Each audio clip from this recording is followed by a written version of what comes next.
खेल है जुनून, है हौसले की उड़ान, युवा जोश फिर से है तैयार बनाने को पहचान।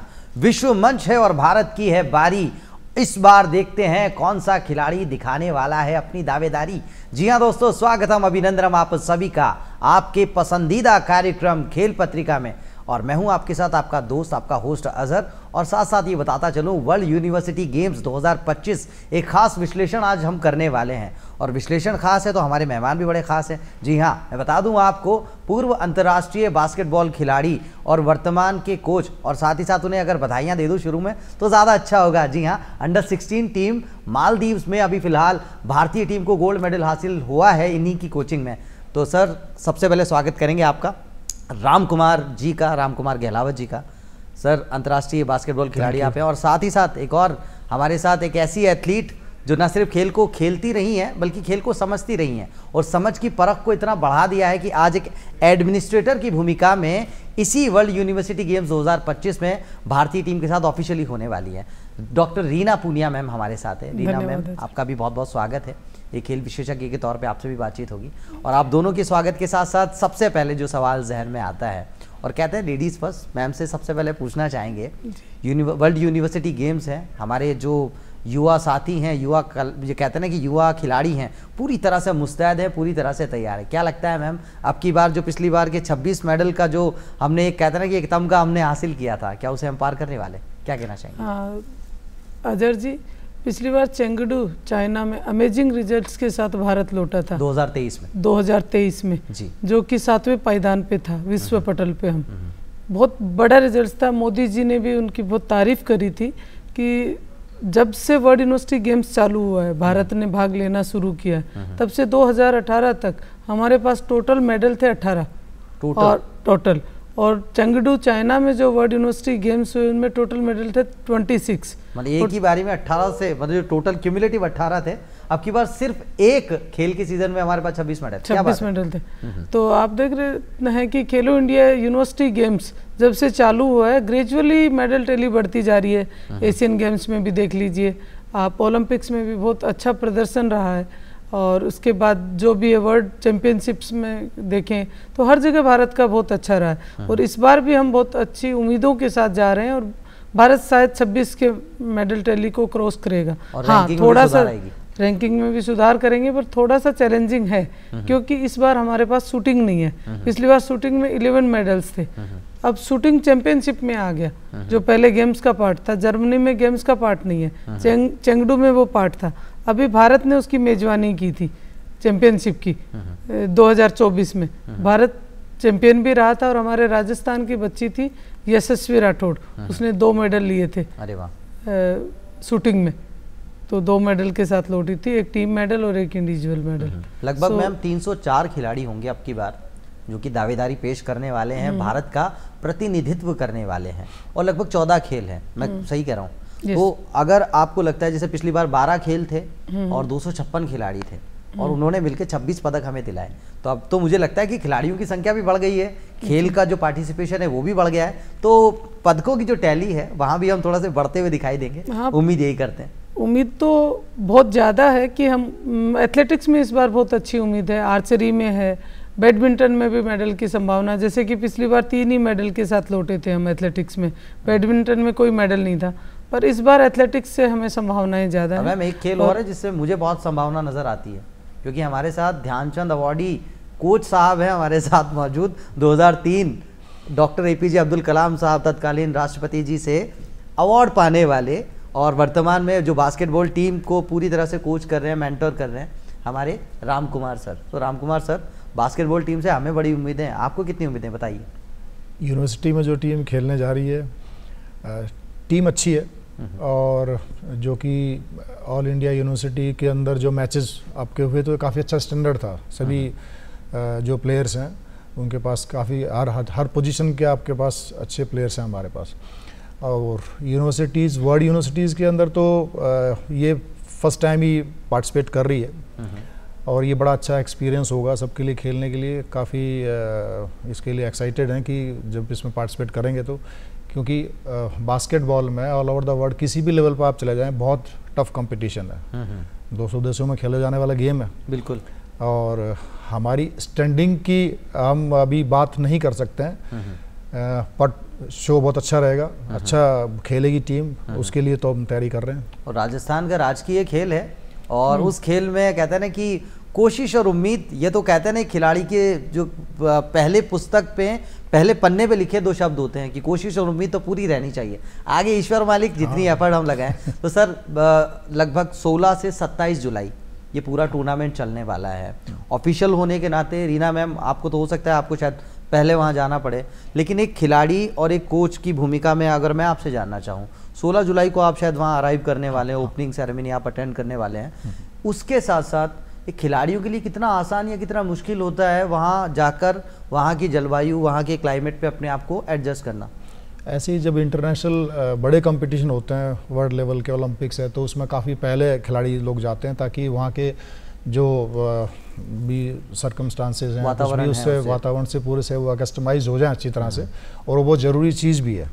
और आप जब लंबा ट्रैवल करते हैं तो आपको जेट लाइट भी है, उसका टाइमिंग एडजस्टमेंट करने में भी लगता है, बट अब उन चीज़ों का भी, क्योंकि सिचुएशन यही है कि 16 को वहाँ पहुँच रहे हैं, 18 को हमारा फर्स्ट मैच होगा, तो जैसा आप मेंटल प्रिपरेशन करेंगे आपका बॉडी वैसी तैयार हो जाती है। यानी अर्जुन की माने तो निशाना जो है वो मछली की आंख पे ही होना चाहिए, और कुछ नहीं दिखना चाहिए। बिल्कुल, हमें अपनी परफॉर्मेंस पे फोकस करना है जी, तो कैसे भी करना है, इन चीज़ों को हमें फिर भूल जाना पड़ेगा। अच्छा, जर्मनी की हम बात कर रहे हैं, जर्मनी के क्लाइमेट की हम बात कर रहे हैं लगातार, लेकिन साथ ही साथ 304 खिलाड़ी, 14 खेल, 14 अलग अलग खेलों में हमारी एक बहुत बड़ी दावेदारी है अब की बार भी। एक ऑफिशियल होने के नाते पिछली बार 2023 में आप एथलेटिक्स मैनेजर की भूमिका में गई थी, अब की बार एडमिनिस्ट्रेटर की भूमिका में है। आपने भी ऑब्जर्व किया होगा कि पिछली बार से अब तक जब लगातार हम देखते हैं कि खेलो इंडिया, वो कहते हैं कि खेलेगा इंडिया तभी तो खेलेगा इंडिया, अपने मकाम से मिलेगा इंडिया, ये बात हम लगातार आपसे करते हैं।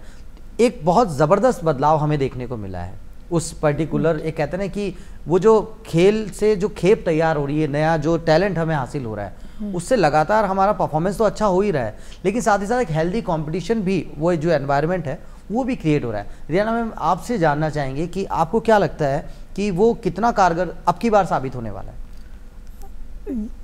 डेफिनेटली 100% कारगर साबित होने वाला है, और जो ये ग्रेजुअली स्ट्रेंथ बढ़ रही है वर्ल्ड यूनिवर्सिटी गेम्स में पार्टिसिपेशन की भी, और जो जिस इंथुजियाज्म से खिलाड़ी और ऑफिशियल भाग ले रहे हैं, डेफिनेटली आप कह सकते हैं कि खेलो इंडिया का बहुत बड़ा असर है। खेलो इंडिया जैसे कि एक आप लोगों ने भी घर घर तक पहुंचाया है टेलीविज़न के माध्यम से खेलो बच्चों के टैलेंट को, तो हर पेरेंट्स उससे जागरूक हुआ, पूरा भारत जागरूक हुआ, हर यूनिवर्सिटी जागरूक हुई, हर खिलाड़ी जागरूक हुआ, तो एक बड़े कंटीजेंट के रूप में हम जर्मनी में भाग लेंगे और सब पूर्णतया तैयार हैं। आपने एक सवाल किया था कि पहले पहुंचना कितना जरूरी है, बट इसमें एक सर रूल भी है कि आप 2 दिन से ज्यादा पहले नहीं पहुंच सकते। आपका अच्छा। मैच है, उससे 2 दिन पहले आपको एंट्री मिलेगी। मतलब ये एक अच्छी बात है कि स्टार्टिंग लाइन सबके लिए सेम है, सबके लिए सेम है, तो ये हर देश के लिए बराबर का है। इसमें 150 नेशन भाग लेंगे और 8,500 खिलाड़ी भाग लेंगे, तो सबके लिए रूल बराबर के। और ये 5 सिटीज में वहाँ खेला जाएगा। क्लाइमेट कंडीशन वहाँ की वैसे भी खिलाड़ियों के लिए बहुत अच्छी हैं, जैसे ऑलमोस्ट 24 डिग्री सेल्सियस वहाँ का रहेगा। वेदर कंडीशन बहुत अच्छी है खिलाड़ियों के लिए, तो सारे खिलाड़ी इंजॉय भी करेंगे जर्मनी में जाके। और मैं AIU को बहुत धन्यवाद देना चाहूँगी कि वो खिलाड़ियों को इस लेवल पे भेज रही है। सर मैं गलत नहीं हूँ तो ये मास्को ओलंपिक्स के बाद पहला इंटरनेशनल है जो वर्ल्ड लेवल पे अपनी बास्केटबॉल की टीम पार्टिसिपेट करेगी, पहली बार बास्केटबॉल में, जो कि खिलाड़ियों के लिए बहुत बड़ा एक प्लेटफॉर्म है। और हमें US के सामने भी मैच खेलने को मिलेगा, ये सबसे बड़ी बात है। तो चैंपियंस के सामने मैच खेलने का मजा और आनंद अलग होगा। और डेफिनेटली फिर वो कहते हैं कि भारतीय जो अपनी दावेदारी है, और मुझे लगता है सर, एक होता है ना कि जब हम खेलना शुरू करते हैं तो हमें पता नहीं होता कि रिजल्ट क्या होगा, लेकिन अपने खेल से प्रेम करना, खेल को खुश दिली और जिंदा दिली के साथ खेलना, वो बड़ा ज़रूरी है।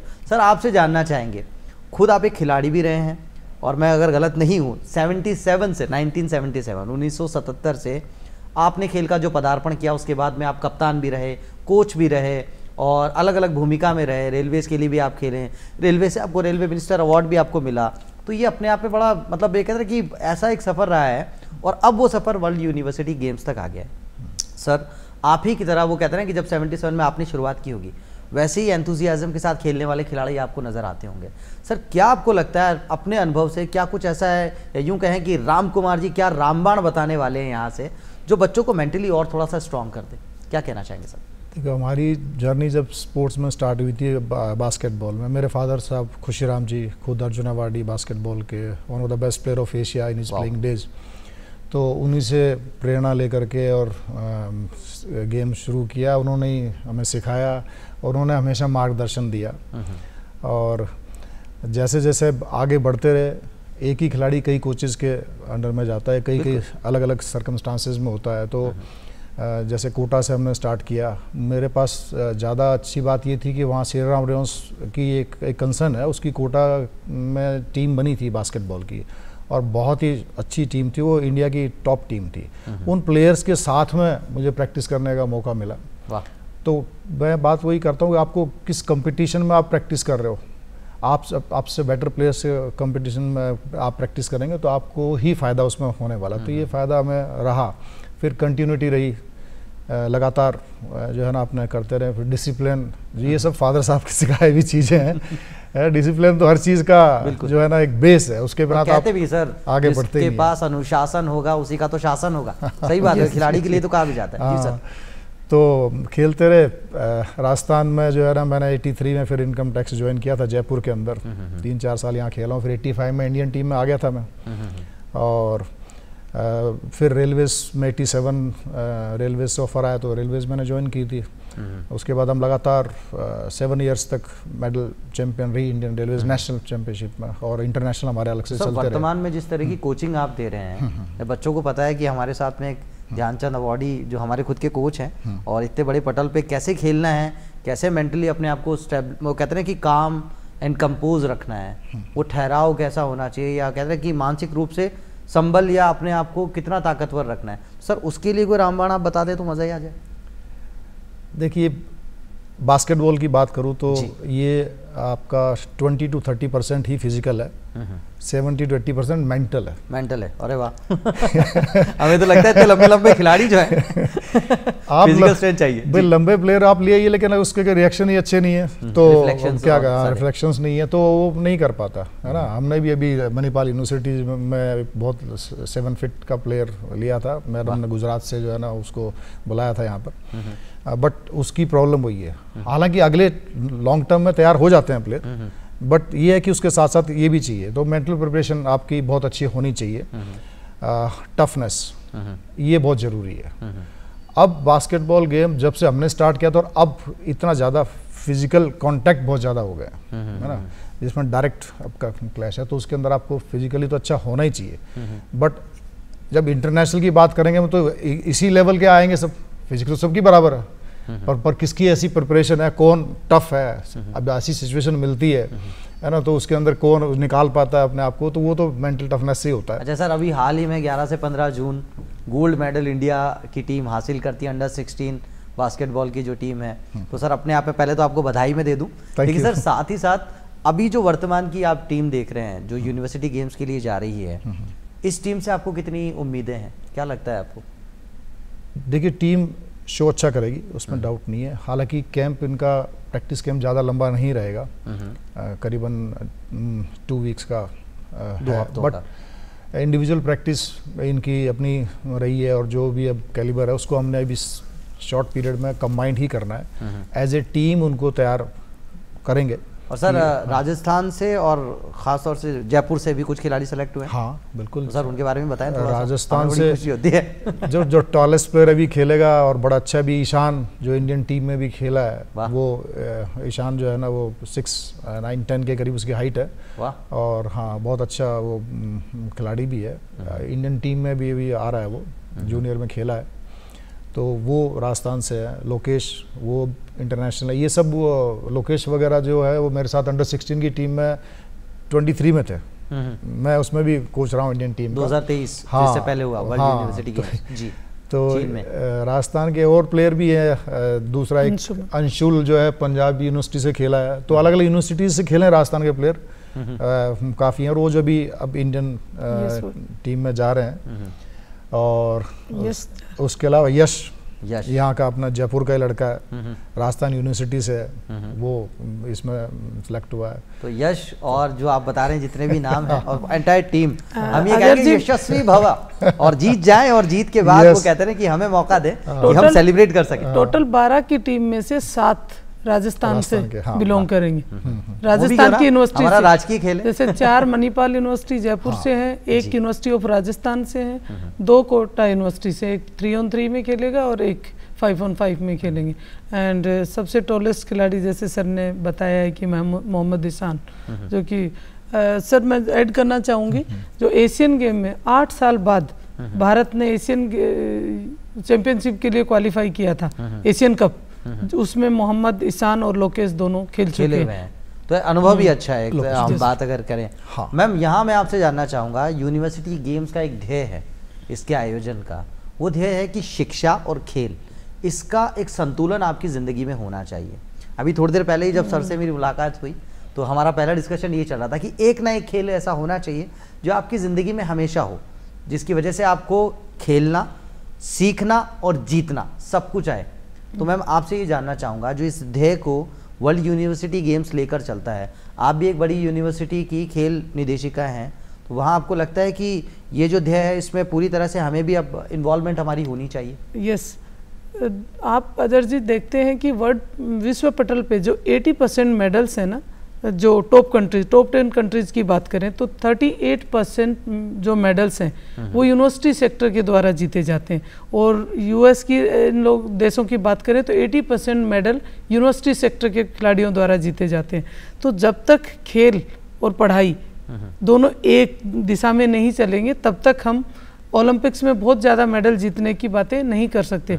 और इसका जीता जागता उदाहरण हमारी बास्केटबॉल टीम में ही है, जो यशवर्धन, जो यश लड़का है यूनिवर्सिटी ऑफ राजस्थान से, वो अभी आईएएस के एग्जाम लिख रहा है और बहुत अच्छी रैंकिंग पे भी पहुंचा था, मेंस तक पहुंचा है, वो आईएएस मेंस में पहुंचा है और जूनियर मेडल भी लिया है उसने, और अभी वर्ल्ड यूनिवर्सिटी भी खेलने जा रहा है। वो उतना ही अच्छा खेलते हैं, उतना अच्छा। बहुत से ऐसे एग्जाम्पल हैं, हमारे देश के माननीय प्रधानमंत्री जी ने भी तो कहा है ना, यस, पहले लोग कहते थे कि खेलोगे कूदोगे तो बनोगे खराब, लेकिन जब प्रधानमंत्री जी ने कहा कि खेलोगे कूदोगे तो बनोगे लाजवाब, ये लाजवाब बनने की बारी है। यश को हम यहाँ से बधाइयाँ भी प्रेषित करेंगे और शुभकामनाएं भी देंगे कि वो यूनिवर्सिटी गेम्स में भी अच्छा करें और आईएएस भी बन जाए। जो माननीय कौशिक, जो पिछली बार मणिपाल यूनिवर्सिटी से गोल्ड मेडलिस्ट है, बट वो पढ़ाई में भी 90 अबव की स्टूडेंट है, तो ये बहुत बड़ा जीता जा। आजकल जो खिलाड़ी हैं वो पढ़ाई और दोनों को साथ लेके चलते हैं, और आपने जो कहा, जो डिसिप्लिन है, जो अनुशासन में रहेगा वो शासन करेगा, तो अनुशासित रह के वो पढ़ाई भी करते हैं, खेलते भी हैं और बहुत अच्छा भी कर रहे हैं, और आगे आगे ब्यूरोक्रेसी में भी खिलाड़ी अपने आ रहे हैं।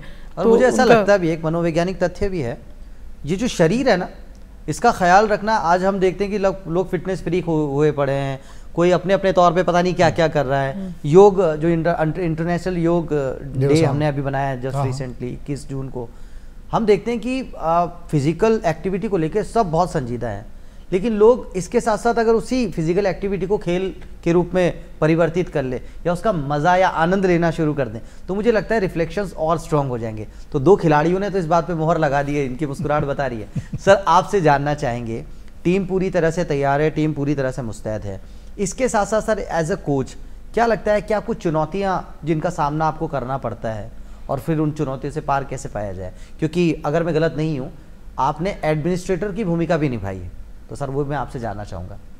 मैं रेलवेज में सीनियर स्पोर्ट्स ऑफिसर रहा हूँ, बॉम्बे में, वेस्टर्न रेलवे में, फिर आरसीएफ कपूरथला में, और लास्ट में यहाँ पर एनडब्ल्यूआर के अंदर यहाँ रहा हूँ। तो स्पोर्ट्समैन रिक्रूटमेंट ने जो है ना वो करी है स्पोर्ट्स पर्सन्स की काफ़ी हर जगह पर। स्पोर्ट्स इंफ्रास्ट्रक्चर डेवलपमेंट, बास्केटबॉल बल्कि और खेल, हाँ, सभी गेमों को। एज ए स्पोर्ट्स ऑफिसर तो आपको सभी गेम्स देखने पड़ते हैं, जैसे मैडम देखती हैं, रीना मैडम डायरेक्टर स्पोर्ट्स है मणिपाल में, तो उसका वही एक भूमिका रहती है। तो सभी स्पोर्ट्स को देखते हो, आपको थोड़ा सा सोच आपकी अलग रखनी पड़ती है। आप ये नहीं कि अब मैं बास्केटबॉल का तो मैं सिर्फ उसी के लिए गेम के लिए करूँगा, सभी गेम के लिए आपको करना पड़ता है, और उसमें आपको कोचेज़ के और प्लेयर्स के बीच में, आपको एडमिनिस्ट्रेशन के बीच में आपको तालमेल बिठाने का पूरा काम करना पड़ता है। जब हम खेलते हैं ना एज ए प्लेयर, तो सोचते हैं खेल हम ही सब कुछ है, खिलाड़ी फिर जब कोचिंग करते हैं तो लगता है नहीं यार, ऐसा है कि कोचिंग ज़्यादा मुश्किल है। वो टफनेस का पता लगता है। ऐसे बहरहाल सर, मैं आपसे आपके साथ साथ रीना मैम से अभी कुछ जानना चाहूँगा। 14 खेल जिसमें भारत के 304 खिलाड़ी अपनी दावेदारी साबित करने वाले हैं, और मुझे तो लगता है, और ईश्वर से दुआ भी यही है, शुभकामनाएं भी यही है कि सभी जीते। लेकिन आपसे जानना चाहूँगा कौन कौन से और खेल हैं? बास्केटबॉल के बारे में तो सर से चर्चा हुई, आपने बताया कि एथलेटिक्स में आपने बताया आर्चरी को भी शामिल किया है। इसके अलावा और कौन कौन से खेल हैं जो एक बार हमारे आम दर्शक समझना चाहें यूनिवर्सिटी गेम्स को? यूनिवर्सिटी गेम्स है, बैडमिंटन है, स्विमिंग है, बीच वॉलीबॉल है, बास्केटबॉल है, रोइंग में अपनी भारत की टीम जा रही है, जूडो में जा रही है, कराटे में जा रही है, टेनिस में जा रही है, टेबल टेनिस में भी जा रही है, और अपने स्विमिंग में भी जा रही है। स्विमिंग में, और फेंसिंग एक कवचबाजी जिसे कहते हैं, वो भी एक खेल है। यस, फेंसिंग बहुत में सारे भी लोग, क्योंकि हम भारतीय खिलाड़ियों को जो कहते हैं ना कि खेलते हुए देखते हैं तो हम बहुत जल्दी समझ जाते हैं। तो मैम, इनमें से कौन से आपको खिलाड़ी ऐसे लगते हैं जो एक प्रबल दावेदार है कि खिताब पा सकते हैं? वैसे तो 304 के 304 ही हैं, लेकिन बावजूद उसके मैं आपसे जानना चाहूँ, it's not about your favourites, it's all about कि उनकी तैयारी देखकर आपको लगता है कि हाँ एक मकाम है। हमारे जो मेडल्स की दावेदारी है, प्रोबेबल्स मेडल हैं अपने। जूडो में डेफिनेटली मेडल लेके आएगी भारत की टीम। हाँ, वो कितना है, 2 आते हैं कि 4 आते हैं, बट हाँ डेफिनेटली मेडल के साथ हम आएंगे। स्विमिंग मेडल के साथ आएगा, हमारी फेंसिंग भी मेडल के साथ आएगी, कराटे में भी मेडल की दावेदारी है अपनी, एंड इसमें बैडमिंटन में प्रबल दावेदारी है, एथलेटिक्स में बहुत अच्छी दावेदारी है, और आर्चरी में तो प्रोबेबल्स अपने 6 से 7 मेडल्स हैं, फिक्स हैं कि आएंगे। सो हम 26 का आंकड़ा क्रॉस करने की कोशिश करेंगे, हालांकि बहुत बड़ा चैलेंज है।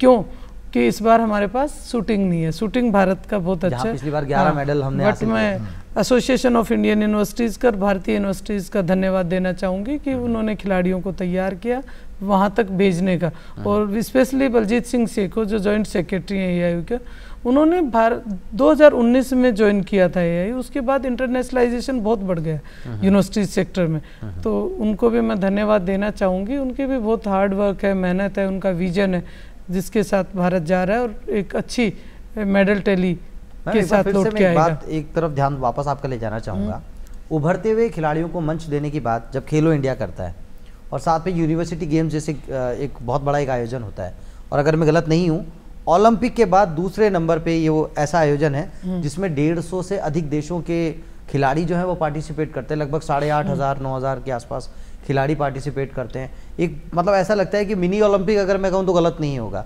और एक ऐसी तैयारी जो आपको कल को, जैसे दूती चंद मैं एक नाम लूँ आपके सामने, या मैं नाम लूँ मनु भाकर, जो हाल ही में जिस तरह का प्रदर्शन उनका रहा है, किसी को मुझे लगता है कि बताने की बार बार जरूरत नहीं है।